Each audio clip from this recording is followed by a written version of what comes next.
रामायण। मैं काल हूं। महारानी कैकेयी की कूटनीति और महाराज दशरथ की लाचारी देखकर मैं भी भाव विह्वल हो गया था। मन में ऐसी पीड़ा हुई जैसे इसी क्षण प्राण निकल जाएंगे। पर मैं अमर हूं।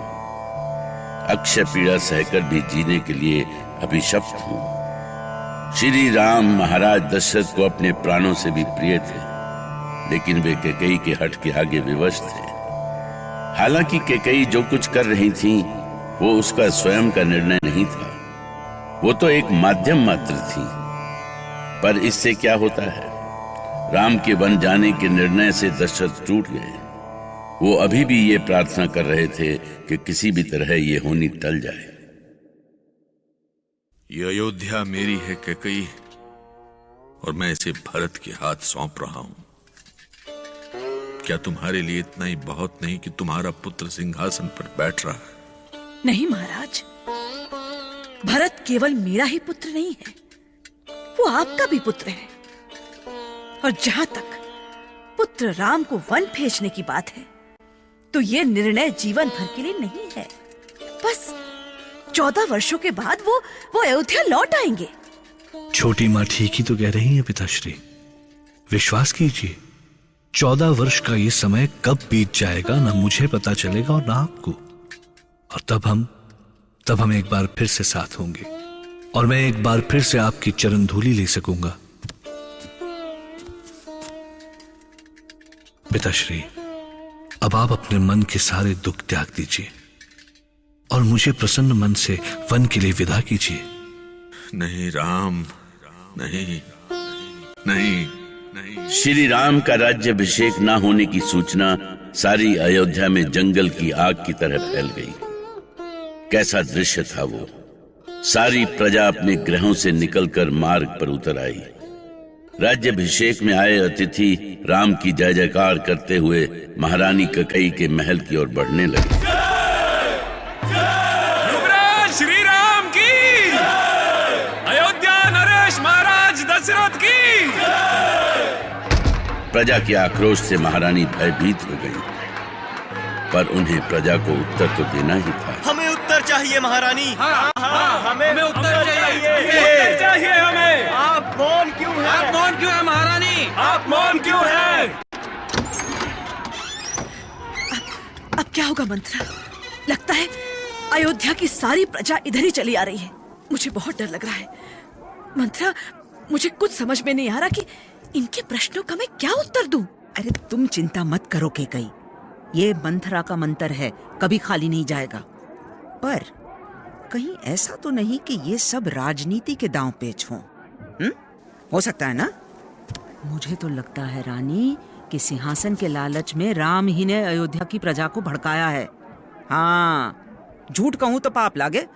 ये सारी आग उसी राम की लगाई हुई है।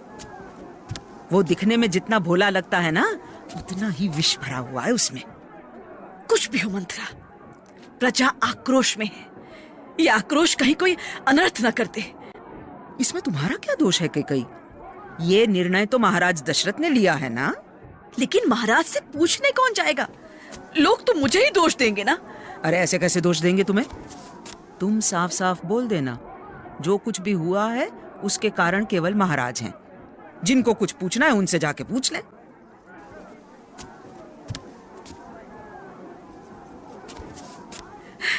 ईश्वर, लगता है कि भीड़ मुख्य द्वार तक आ गई है। मगर तुम झरोके पर जाओ, जो भी कहना है वहीं से कहना। जाओ जाओ रानी। अयोध्या में कैकेयी का विरोध बढ़ता ही जा रहा था। राम के वन जाने के निर्णय को कोई भी सहन नहीं कर पा रहा था।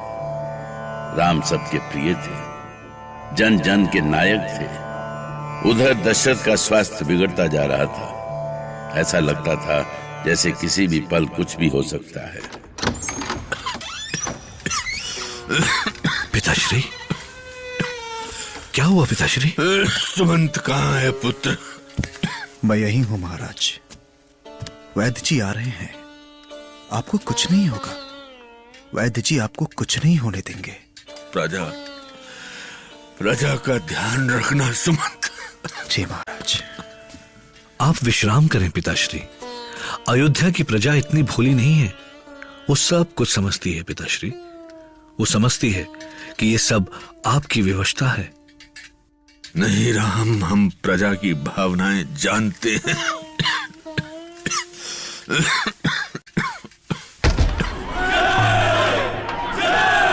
उत्तर दीजिए महारानी, राजकुमार श्री राम को वनवास क्यों दिया आपने? हमारे राम ने कौन सा अपराध उन्हें किया था? वन भेजकर कौन सा सुख मिलेगा आपको? महारानी कैकई, आप इतनी स्वार्थी क्यों हो गई महारानी कैकई? बताइए महारानी, बताइए। बोलिए महारानी, बोलिए, हमें उत्तर चाहिए।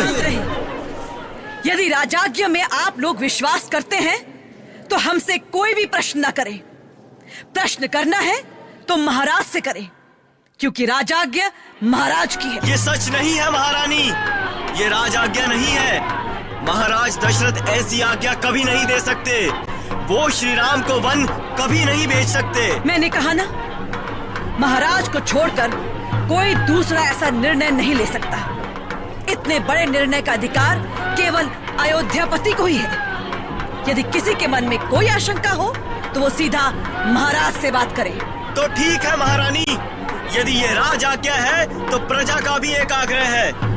हम अयोध्यावासी अपने राम को वन नहीं जाने देंगे, चाहे इसके लिए हमें अपने प्राण ही क्यों न देने पड़े।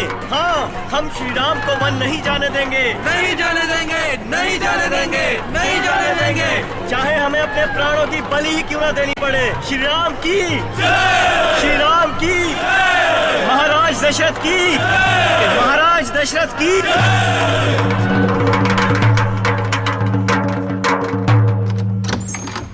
नहीं लक्ष्मण नहीं, तुम्हें आक्रोश में कोई निर्णय नहीं लेना चाहिए।